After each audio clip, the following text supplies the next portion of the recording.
Assalamualaikum semuanya, welcome back to my YouTube channel. Seperti kalian lihat di thumbnail aku mau pasang wallpaper di rak piring aku.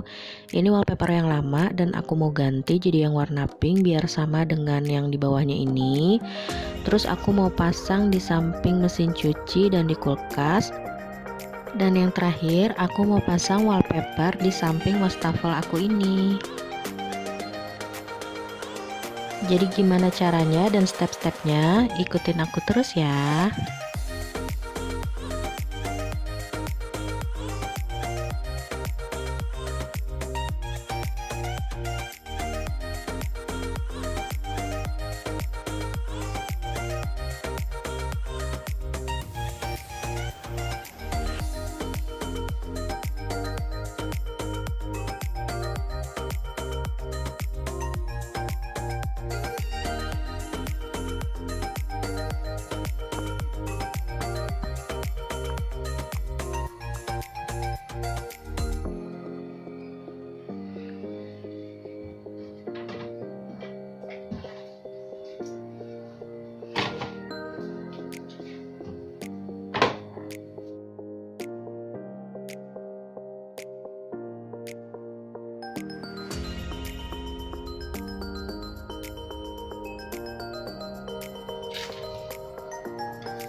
Nah, ini hasil akhirnya. Gimana menurut kalian? Mudah dan murah kan?